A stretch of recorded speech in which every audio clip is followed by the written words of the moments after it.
সেই মানুষটা যদি তার স্রষ্টাকে খুঁজে পেতে চায়, আমার উদাহরণ ভালো করে বুঝবেন।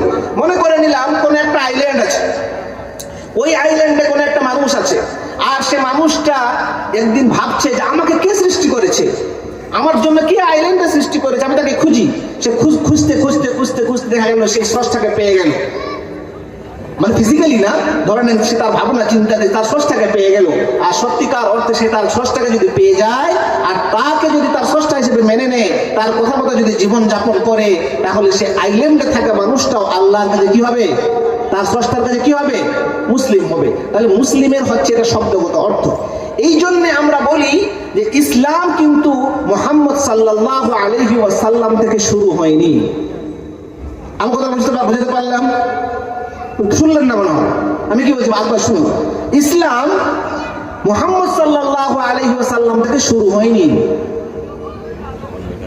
যেটা অনেক মুসলিম ভাইয়েরাও ভুল ভাবে ভেবে থাকে, আর অনেক নন মুসলিম ভাইয়েরাও মনে করে যে ইসলাম তো 1400 বছর আগে এসেছে, এমনটাই বলে না? হ্যাঁ, ইসলামের যে শরিয়াত, যে পদ্ধতি, যে নীতিমালা আমাদের কাছে আছে, এটা মুহাম্মদ সাল্লাল্লাহু আলাইহি ওয়াসাল্লাম থেকে এসেছে। কিন্তু ইসলামের যেটা বেসিক, যে অর্থ আমি বললাম যে স্রষ্টার কাছে আত্মসমর্পণ করা, এই যে কাহিনী, এই যে সিস্টেম, এটা কিন্তু মুহাম্মদ সাল্লাল্লাহু আলাইহি ওয়াসাল্লাম থেকে এসেছে। কি এটা কখন থেকে এসেছে? যেদিন থেকে পৃথিবীতে মানুষ এসেছে, যেদিন থেকে পৃথিবীতে মানুষ এসেছে। আপনারা জানেন না ওই কথা? পৃথিবীতে প্রথম মানুষকে, প্রথম মানুষকে আদম, ইংরেজিতে বলা হয় অ্যাডাম। হাওয়া, যাকে ইংরেজিতে বলা হয় ইভ। অ্যাডাম এন্ড ইভ, আমরা বলি হাওয়া এন্ড আদম। তো পৃথিবীতে প্রথম মানুষ হচ্ছে আদম, তাই না? কোরআনে কারিমে আল্লাহ বলছেন না, বিভিন্ন জায়গায় বলেছেন। আমি একটা আয়াত তুলে ধরি। ওয়া ইন ক্বালা রাব্বুকা লিল মালাইকাতি ইন্নী জাইলুন ফিল আরদি খলিফা ক্বালু আতাজআলু ফিহা মান ইউফসিদু ফিহা ওয়া ইয়াসফিকুদ দিমা। আল্লাহ তাআলা একদা ফেরেশতাদেরকে বললেন, পৃথিবী সৃষ্টি হলো, আকাশ সৃষ্টি হলো, ফেরেশতা সৃষ্টি হয়েছে, জিনেরা সৃষ্টি হয়েছে, তার শয়তান ইবলিসের সৃষ্টি হয়ে গেছে। ইবলিসকে আল্লাহ রাব্বুল আলামিন নিজের কাছে উঠিয়ে নিয়েছেন। ইবলিস হচ্ছে আগুনের তৈরি। কিসের তৈরি? আর ফেরেশতারা কিসের তৈরি? মানুষ কিসের তৈরি? কিসের তৈরি? মাটির তৈরি। আল্লাহ রাব্বুল আলামিন ফেরেশতাদেরকে বললেন, সেখানে ইবলিসও আছে। যখন সে ফেরেশতা, তখন ইবলিস হয়নি, তখন সে শয়তান হয়নি, বিতাড়িত হয়নি, আল্লাহ লানত প্রাপ্ত হয়নি। আল্লাহ বললেন, হ্যাঁ আমার ফেরেশতারা শোনাও, আমি এই ধরা পৃষ্ঠে, মাটির এই ভূমিতে মাটি দিয়ে নির্মিত একটি সৃষ্টি, নতুন এক সৃষ্টি আমি সৃজন করতে চলেছি।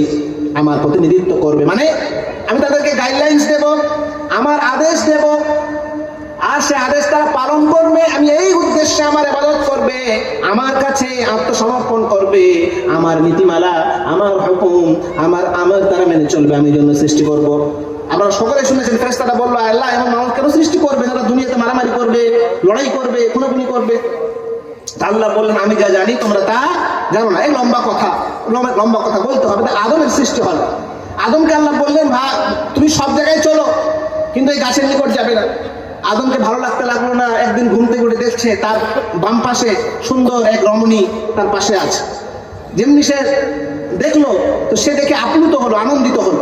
আল্লাহ রাব্বুল আলামিন এই দুইজনের সম্পর্কে স্থাপন করলেন, অর্থাৎ বিবাহ দিল। তারা স্বামী স্ত্রী হলো, দুজনেই থাকো জান্নাতে, কোনো সমস্যা নেই। সবকিছু খাওয়ার একটা গাছের কথা বললেন, এই গাছের নিকট যেও না। ওই গাছটা কি আমাদের জানা নেই, আল্লাহ জানাননি, করা নেই।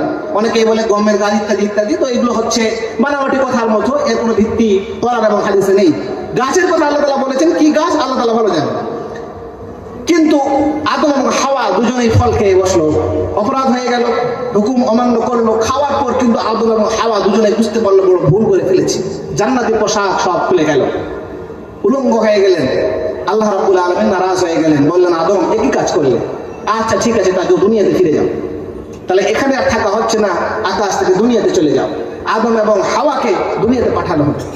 সাথে সাথে শয়তান ইবলিস হয়ে গেছে ইতিমধ্যেই, আল্লাহর আদেশ মানেনি, সাজদা করতে বলেছিল, আদমকে করিনি। যকুলনা হাবিতু মিনহা জামিআ, তিনজনেই নেমে যাও। শয়তান তুমিও যাও, আর আদম এবং হাওয়া তুমিও যাও। শয়তান তখন বলছে, আয় আল্লাহ, এই এদের জন্য আপনি আমাকে দুনিয়াতে পাঠালেন, এরা গিয়ে দুনিয়াতে বংশ বিস্তার করবে, এদের সন্তানাদি হবে, এর মাধ্যমে বংশ বিস্তার হবে। তবে শুনুন, থুম্মা লাআতিয়ান্নাহুম মিন বাইনি আইদিহিম ওয়া মিন খালফিহিম ওয়া আন আইমানিহিম ওয়া আন শামাইলিহিম ওয়া লা তাজিদু আকতারাহুম শাকিরিন। আমি এই আদম সন্তানের কাছে ডান দিক থেকে আসবো, বাম দিক থেকে আসবো, সামনের দিক থেকে আসবো, পিছনের দিক থেকে আসবো, এদেরকে ধ্বংস করার প্রয়াস করব।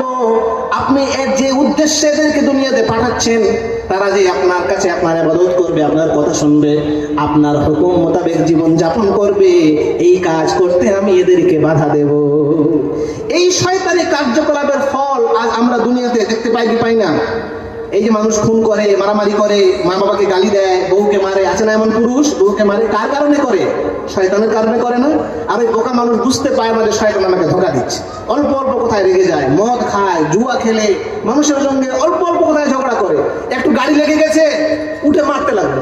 আরে ওই মানুষ, তুমি, তোমার ভাই একটা, তোমার মতোই রক্ত তার দেহে আছে, আরে একটু মিস্টেক হয়েছে, ক্ষমা করে দাও, ছেড়ে দাও তাকে। আমার ভাইয়েরা তো বলছে, আদম শয়তান বলছে আমি যাব আর এই বিশৃঙ্খলা আদমকে সৃষ্টি করব। এবার আল্লাহ রাব্বুল আলামিন বলছেন, কুলনা বিতু মিনহা জামিআ ফাইম্মা ইয়াতিয়ান্নাকুম মিন্নি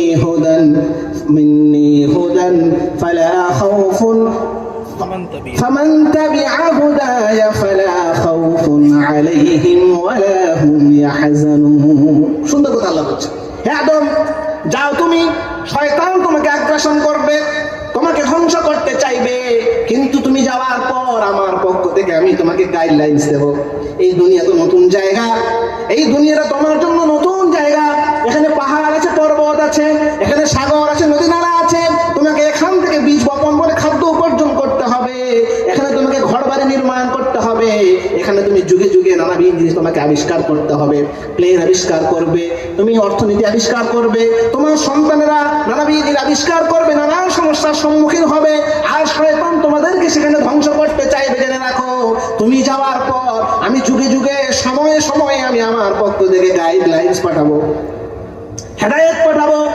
যদি তুমি, তোমার সন্তানেরা যদি আমাকে, আমার গাইডলাইন্সকে যদি ফলো করে, ফামান তাবিআ হুদায়া, তারা যদি আমার হেদায়েতকে ফলো করে, আমার গাইডলাইন্সকে যদি অনুসরণ করে, ফালা খাউফুন আলাইহিম ওয়ালা হুম ইয়াহজানুন, তাদের জন্য দুনিয়াতেও কোনো চিন্তা থাকবে না, কোনো ভয় থাকবে না, আর কিয়ামতের দিনও কোনো ভয় থাকবে না। আমার ভাইয়েরা, আজকে একজন ব্যবসায়িক মানুষ বাকি দিতে ভয় পায়, পায় কি পায় না? যে আমি টাকাটা বাকি দিলে ফেরত পাবো কি পাবো না? কেন পায়? কারণ মানুষ আমরা আল্লাহর হেদায়েতকে ছেড়ে দিয়েছি। আল্লাহ কি হেদায়েত দিয়েছেন? কি হেদায়েত দিয়েছেন? ইয়া আইয়ুহাল্লাযীনা আমানু আউফু বিল উকুদ, হে মুমিনেরা, গাইড দিচ্ছি তোমাকে, শোনো, তুমি যে ওয়াদা করেছো সে ওয়াদা পূর্ণ করো। তোমার জীবন দিয়ে হলেও সে ওয়াদা পূর্ণ করে, তুমি ওয়াদা খেলাফি কখনো করতে পারো না। যদি তুমি ওয়াদার খেলাফ করো, আমি তোমার ঈমানকে নষ্ট করে দেব, তোমার ঈমানকে ভঙ্গ করে দেব, তুমি মুনাফিক হিসাবে আমার কাছে উঠে আসবে। আর আমি তোমার জন্য চরম শাস্তির ব্যবস্থা করে রেখেছি, যে শাস্তি তোমার জন্য আনবিয়ারেবল, তুমি সহ্য করতে পারবে না। এবার বলুন ভাইরা আমার, এই আদম সন্তানেরা যদি এই আল্লাহর দেওয়া গাইডলাইন যদি ফলো করে, পৃথিবীতে ধোঁকা থাকবে? কোন মানুষ ঋণ দিতে ভয় করবে কি? ঋণ দিতে মানুষ যদি ভয় না করে, তাহলে সুদের কারবার থাকবে কি? আজ কোটিপতিরা কোটি কোটি টাকা মানুষকে ধার দেয়, ঋণ দেয়, দেয় না। মোবাইল নিতে যান, 13,000 টাকার মোবাইল 15,000 টাকা, 17,000 টাকায় মানুষ নেয় কি নেয় না? গাড়ি কিনতে যান, যার দাম হচ্ছে 50,000, আদায় করতে হয় 70,000, যদি ঠিক মতো দিতে না পারেন আরো 4-5,000 টাকা ফাইন। এই কোটি কোটি মানুষের কাছ থেকে লক্ষ লক্ষ কোটি কোটি টাকা পুঁজিপতিরা নিজের জায়গায় তারা জড়ো করছে। আর তারা কোথায় ব্যয় করছে? তাদের সন্তানদের বিবাহে, তাদের সন্তানদের বিবাহে তারা লক্ষ লক্ষ কোটি কোটি টাকা দিয়ে আরাম আয়েশের জিনিস বিলাসিতা করছে। আর সমাজের দরিদ্র মানুষেরা যারা কথা বলবে, একটা মোবাইলের দরকার, 14,000 টাকা তার রোজগার নেই, কিন্তু 18,000 20,000 টাকা ব্যয় করে জুলুমের শিকার হচ্ছে। কেন? আল্লাহ বললেন না, আমার যদি হেদায়েতকে ফলো করো, দুনিয়াতেও কোনো চিন্তা থাকবে না, আর পরকালেও তোমরা নিশ্চিন্তে থাকবে। তাহলে আদম যখন আসলো, গাইড আসলো, ওই গাইডকে যারা মেনে নিয়েছে তারাই হচ্ছে মুসলিম। তাহলে মুসলিমের যাত্রা কোথা থেকে শুরু হলো? আদম আলাইহিস সালাতু ওয়াস সালাম থেকে শুরু হলো। এই জন্য আমরা বিশ্বাস করি যে পৃথিবীতে যত মানুষ আছে সমস্ত মানুষ একই আদিপিতা থেকে এসছে না? আচ্ছা বলেন তো, আপনাদের কি মনে হয় আমাদের হিন্দু ভাইরা যে আছেন আমাদের দেশে, আরো বিভিন্ন জায়গায় খ্রিস্টান ভাইয়েরা আছেন, কোন জায়গায় আর কোন ধর্মের মানুষেরা আছেন, তারা কি কোনো আলাদা মানুষ থেকে এসেছে কি? কোনো না কোনো দিন এক মানুষ থেকেই তো এসেছে। তাহলে ওই হিসাবে সকলে আমরা আদমেরই সন্তান, তো ভাই কিনা? আমরা ভাই কিনা? এটা হ্যাঁ, জীবনে চলার পথে পরিবেশের কারণে, শিক্ষার কারণে কি হয়েছে, তারা বিভিন্ন পথ বেছে নিয়েছে।